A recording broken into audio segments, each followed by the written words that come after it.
this episode, we talk about knowledge, meat, and sacrifice. Here we go.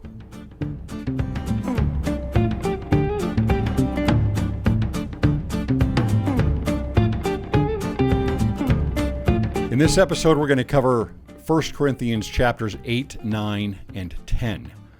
In chapter 8, we get the introduction of another practice that Paul is trying to sort out. Remember, he has got the Jews and he's got the Gentiles, the Greeks, that he's trying to bring together. And they're on a different behavioral spectrum and belief spectrum. Their traditions are different. And so one of the things that you have here in Corinth is with the sacrifices, the animal sacrifices that would be made there at the temples by the Gentile priests or the pagan priests. That's where most of the meat would probably come from. You're not just out slaughtering animals regularly. People are slaughtering animals typically for sacrifice.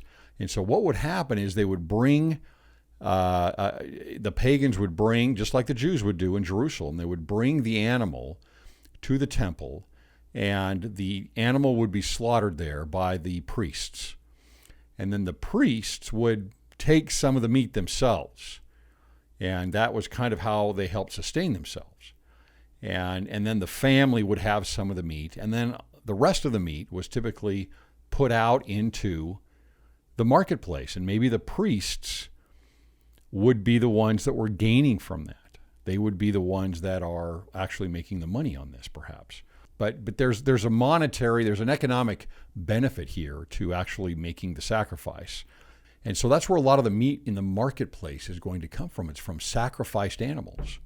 And so the question in Corinth here to Paul is, hey, is this okay? Do we eat meat, do we consume meat that has been sacrificed to a pagan god? And of course, the sacrament in a way is something very similar, right? I mean, we are participating in a sacrifice. We're participating in the sacrifice of Jesus Christ. So even though this seems really odd to us in modern times, there is still an idea, obviously, every week that we kind of do something very similar in the sacrament. We are partaking symbolically of the body of Christ with the bread and the blood of Christ with the wine or water. But this is how most of the meat would get out into the marketplace. So if you're a pagan or had been a pagan and you've converted to Christianity, you might be thinking to yourself, hey, this is great, this is fine. I'm going to buy some of this meat here in the marketplace. It's been sold from the priests to certain meat dealers or butchers, and it's okay. What's the big deal here? And then maybe some of the Jews who are used to sacrificing animals themselves would be saying, wait a minute here. This is meat that has not been sacrificed in the right place by the right authorities. Therefore, we should not be consuming any of this meat. And so you get a conflict here, you get a problem. And so what is Paul going to do about this? Well, here's how he starts this out. He says here in verse 1, "Now as touching things offered unto idols, we know that we all have knowledge." It's an important word here throughout this chapter. "Knowledge puffeth up, but charity edifieth." So he's laying the framework of his argument here. And when he says, we know that we all have knowledge, he's basically saying, look, as Christians, we know what's right and what's wrong. We have the gospel. We have learned a number of different things here. So we have a certain knowledge. But knowledge puffeth up, but charity edifieth. Okay, so he's going to talk about these two avenues. It's like, look, you know better. You know what the gospel is. You can look at these things and say, look, I have enough knowledge in the gospel to say that it's not a big deal if I consume this meat, right? That's not something that is going to change me. I have a firm testimony, so to speak. But he says that knowledge, any knowledge, this is gospel knowledge. This is knowledge of the truth. He says, knowledge puffeth up. This is interesting here because we've talked about Thomas Wayman's translation of the New Testament for Latter-day Saints. It's a book that I have. I go to that often. I noticed in his translation, this is the flip side of using a different translation. And you're never going to have anything that's perfect. And when you're trying to translate language to language, time period to time period, you're going to lose things. But for example, in Thomas Wayman's translation of 1 Corinthians 8:1, he doesn't say knowledge puffeth up. He says what we would say. He says knowledge makes us proud, more or less, is what he says. So here's the issue I would have with that. We've just been going over here in 1 Corinthians talking about the leavened and the unleavened bread, right? And what it means to be hypocritical and what it means to be proud or full of yourself. And so as we talk about the leavened bread that gets puffed up, that's like being proud. And so in the King James Version here, we get that. Knowledge puffeth up. In the modern Thomas Wayman version, we don't get that. And so you kind of lose that correlation. That's the danger of any translation. That doesn't mean it's a bad translation or it's a worse translation. It just means where you're getting something out of a newer translation, and I believe it's important that you do, especially with how difficult Paul is, you might lose some other things. Just a little point here. But he contrasts the two and says that knowledge puffeth up, but charity edifieth. All right. Now, when we say edifieth, what do we mean by that? Have you heard that in church before, perhaps? That's usually where I hear that word. Been edified by the Spirit. Edify is from the same root word of edifice, right? It's a building. So to be edified means to be built up with a strong structure, right? It's like looking at the temple, right? With a cornerstone and how everything is built with a foundation, and that's being edified. You're strengthened. So that's on one side, and then on the other side, you have being puffed up or proud, like the leavened bread. So for me, again, as I use the interpreters, the four interpreters, and I go back to temple imagery and drama, I immediately think about the contrast of the tree of knowledge. Knowledge puffeth up, the tree of knowledge of good and evil versus the tree of life, which is of charity. That's Christ. And that edifieth, that builds you up, that strengthens you. That to me makes this chapter ring even truer and give a little better context to it. Because the tree of knowledge of good and evil, we've talked about that being the law, it is also the tree of the individual. And I'll go over this a little bit more in depth another time, but it's the Aaronic tree in a sense. And you might say to yourself, well, wait a minute. The tree of knowledge of good and evil was bad, right? How can the Aaronic priesthood, which is God's priesthood, be associated with the tree of knowledge of good and evil? Because Adam and Eve fell to earth, in a sense, right? We all fell to earth. The Aaronic priesthood is the earthly priesthood. And it is the priesthood of the individual. It is the priesthood of your agency. It is the priesthood of your choices and of the commandments and of obedience. And therefore it is the representation, or the tree of knowledge of good and evil would be a representation of being proud or earthly, in a sense, being carnal, right? Carnal is earthly. Proud is about yourself, right? It's just the individual. And if you're just an individual and there's nothing beyond you, then there's a problem. So I see this as temple imagery here with Paul. I think that there's a contrast between the tree of knowledge of good and evil. It's laid out here as knowledge, and the tree of charity, or the tree of life, the tree of Christ. That's what that tree of life is, right? It's Christ and his sacrifice. And then he says something really interesting here in verse 2. He says, "And if any man think that he knoweth anything, he knoweth nothing, yet as he ought to know." So this is a very important principle. And it's one where knowledge is very relative, right? If you've got somebody who's really a know-it-all, They know everything about a subject. It's very easy to be puffed up, right? That knowledge is like, hey, look at me. It's all about me. And I've got all of this knowledge here.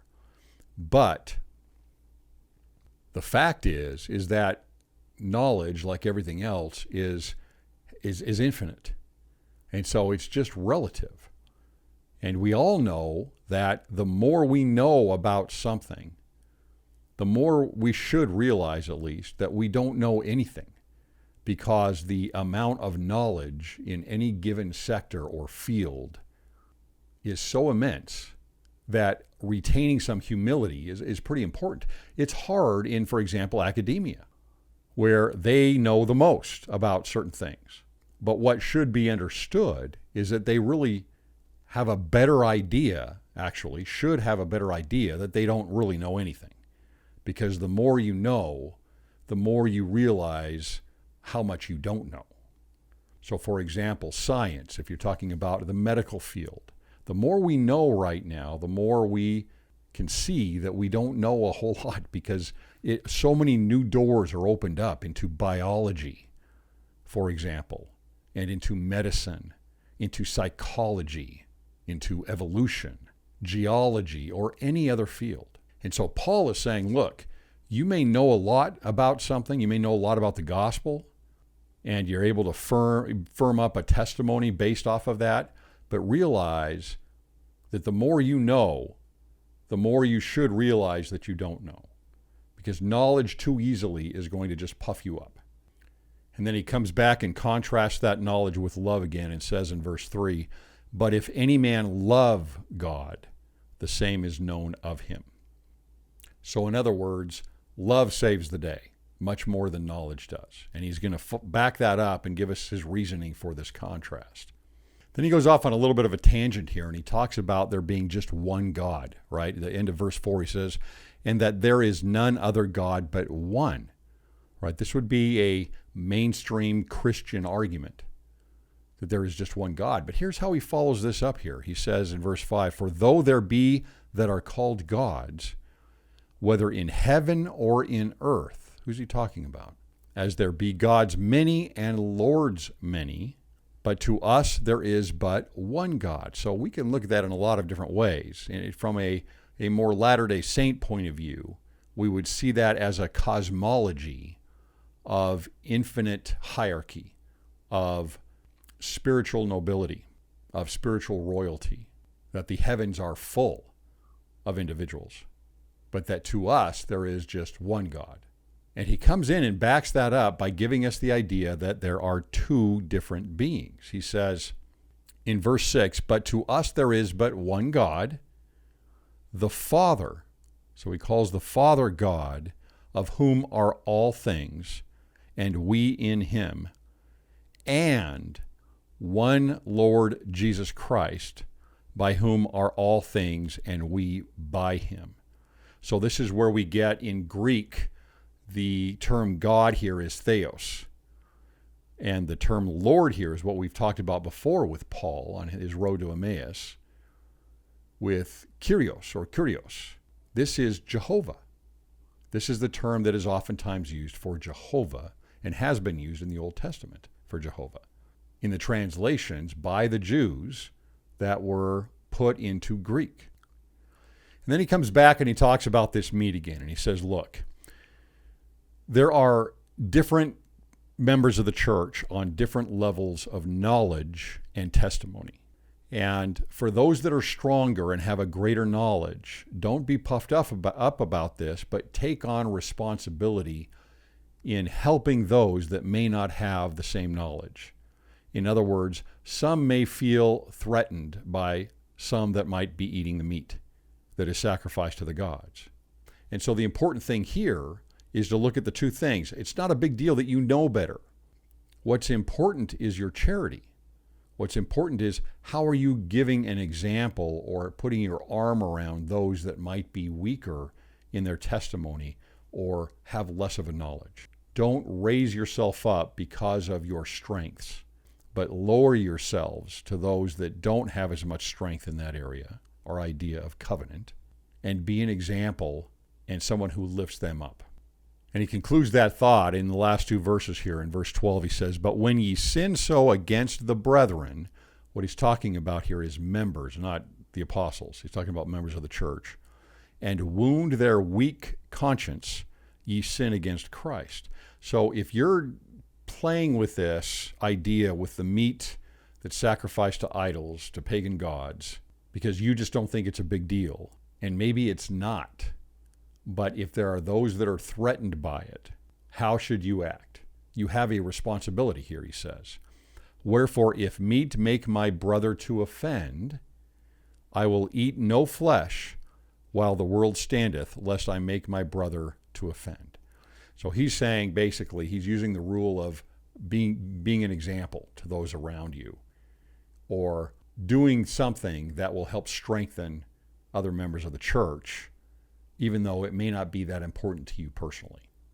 And by the way, also, when we look at the term knowledge, the underlying Greek here, gnosis, or nosim here, is feminine, of course, right? Because knowledge would be feminine.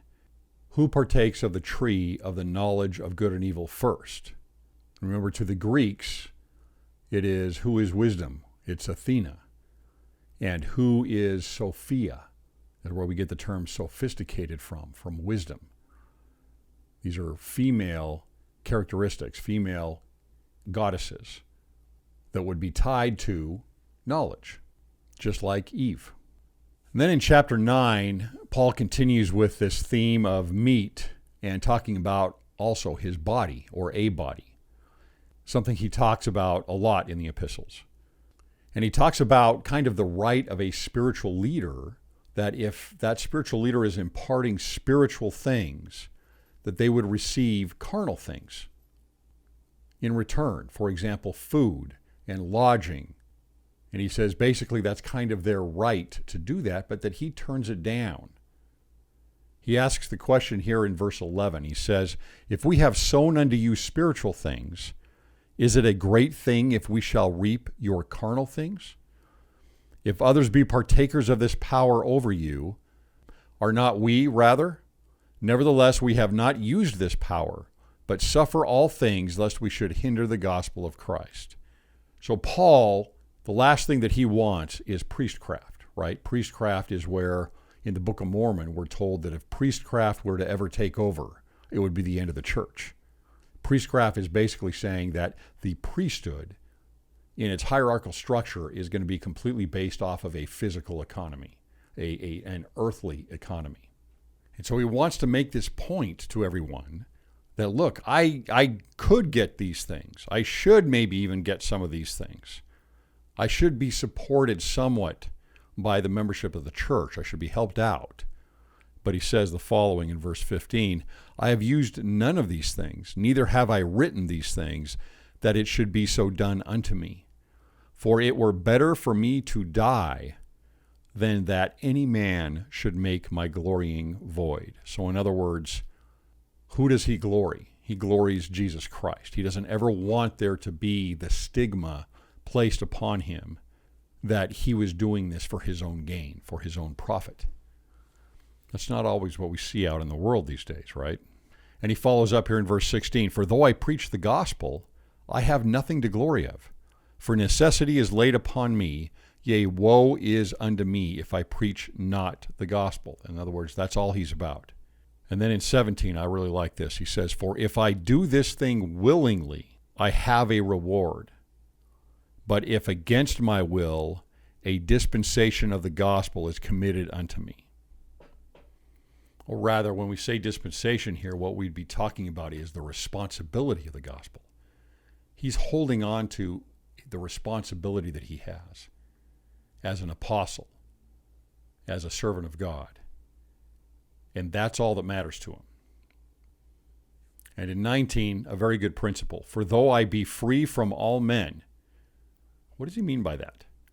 Though I be free from all men. I think what he's saying there is that he makes his own decisions, that he is not indebted in any way, emotionally or any other way, to men or women, and that he is free of their influence, and only indebted to God.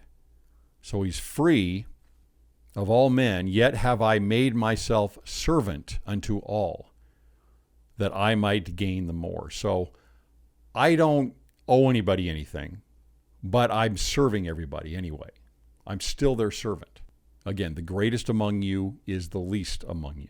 And then he gives us a little bit of a rundown on how he does his missionary work. He's basically becomes the people that are around him so that he can relate to them. He says, and unto the Jews I became as a Jew, that I might gain the Jews. To them that are under the law, as under the law, that I might gain them that are under the law. To them that are without the law, that I might gain them that are without law. So to the Gentiles.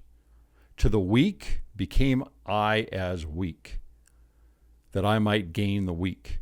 I am made all things to all men, that I might by all means save some. And this I do for the gospel's sake, that I might be partaker thereof with you. So the negative side we could look at here is, so you don't have a core, right? You don't have principles of your own, and therefore you just become your environment instead of creating your environment, which is what the Lord would have us do. But that's not what he's saying, right? What he's saying is how do I relate to everybody who's around me? This is an act of charity. I become weak to those that are weak.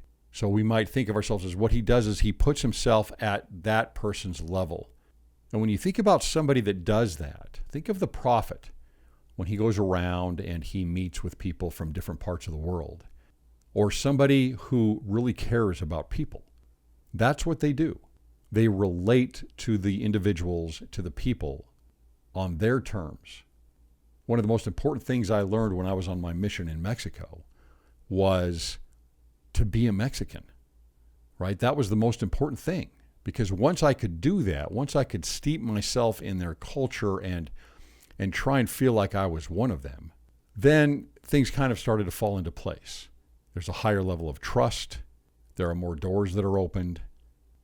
That's what you do when you're a missionary. You become one of the people. And then in chapter 10, he sticks with this theme about the meat that is eaten for sacrifice, and he ties that together with the sacrament. He goes back and he talks about the Israelites and how all of them did the same good things. In other words, they all went through the Red Sea and were in the cloud. And he compares that to baptism. And interestingly, he starts off with that, starting off with baptism. And then he says in verse 3, and did all eat the same spiritual meat. That's the sacrament, right? That's the manna from heaven that fell to them. That's the bread that we partake of. And did all drink the same spiritual drink, for they drank of the spiritual rock that followed them, and that rock was Christ. We've talked about the rock and Christ before. There is a strong parallel and symbol to the rock and water, and was almost certainly a part of the Temple of Solomon, probably in the Holy of Holies. And he says, but even though everybody participated in these things, many of the Israelites followed after their own lusts. So doing all of these things isn't enough. Some people are going to make the wrong decisions. And he's saying, look, we are like the early Israelites that are off on this exodus, being an exodus away from Judaism and paganism into Christianity. This is brand new to us. We have the manna from heaven and the water from the rock. That's the sacrament that they are partaking of.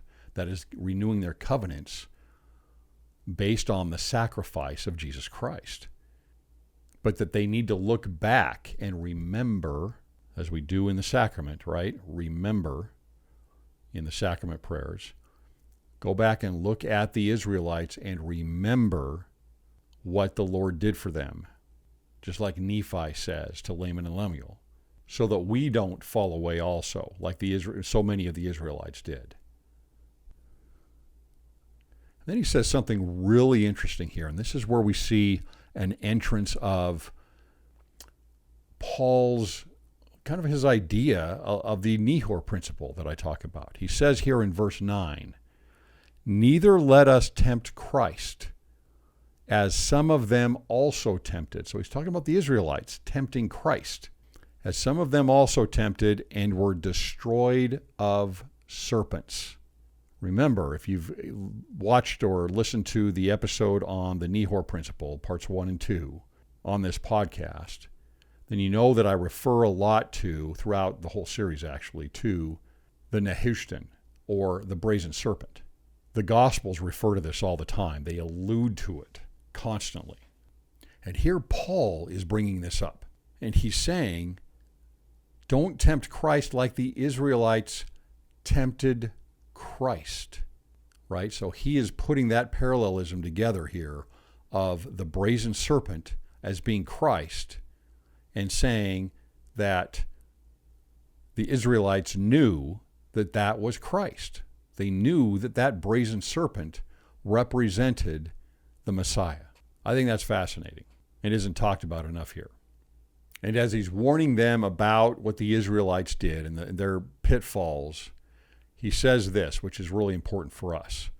In verse 13, there hath no temptation taken you, but such as is common to man. So the temptations that we are given are common. They're everyday things. And they're simply, they're mostly the same things, or a variant of the same thing over and over again throughout all of the ages, because there are specific tests, specific trials that we have to go through. If we're going to progress, those steps are the same for all of us. And so we have to be exposed to options and to failure with those options so that we can learn these precise lessons while we're here in mortality. And then he finishes up here in verse 13 with what reminds me of 1 Nephi 3:7. This will sound familiar to you. He says, but God is faithful, who will not suffer you to be tempted above that ye are able. Right? So in 1 Nephi, it's, for the Lord giveth no commandment unto the children of men, save he shall prepare a way that he should accomplish the thing which blah, blah, blah, blah. I don't have it memorized, but something to that effect. So this is what he's saying here. Paul is saying the same thing. So interesting how when we go back to the Book of Mormon, we can find so much context and clarity inside of the Bible, even with the New Testament, because they have the same source of truth. And principles like this are universal. And he says, but will with the temptation also make a way to escape, that ye may be able to bear it. So we are all given the temptation, but we are all given the ability to move beyond that temptation, to overcome it. And he wraps it back around in verse 17, for we being many are one bread and one body. So this whole theme here with this consuming the meat of sacrifice includes the sacrament. For we are all partakers of that one bread. And so we can see how Paul is weaving this theme throughout this letter to the Corinthians, or this portion of the letter to the Corinthians. And the participation that we have with the sacrament each week is exactly the same thing. It is symbolically partaking of the body and blood of Christ, who is the sacrifice. So we can see that the sacrament table is a lot like an altar, and that the priests who bless the sacrament are similar to the priests in the ancient times who would offer up the animals for sacrifice, which were a foreshadowing of the great sacrifice of Jesus Christ. I'll talk to you next time.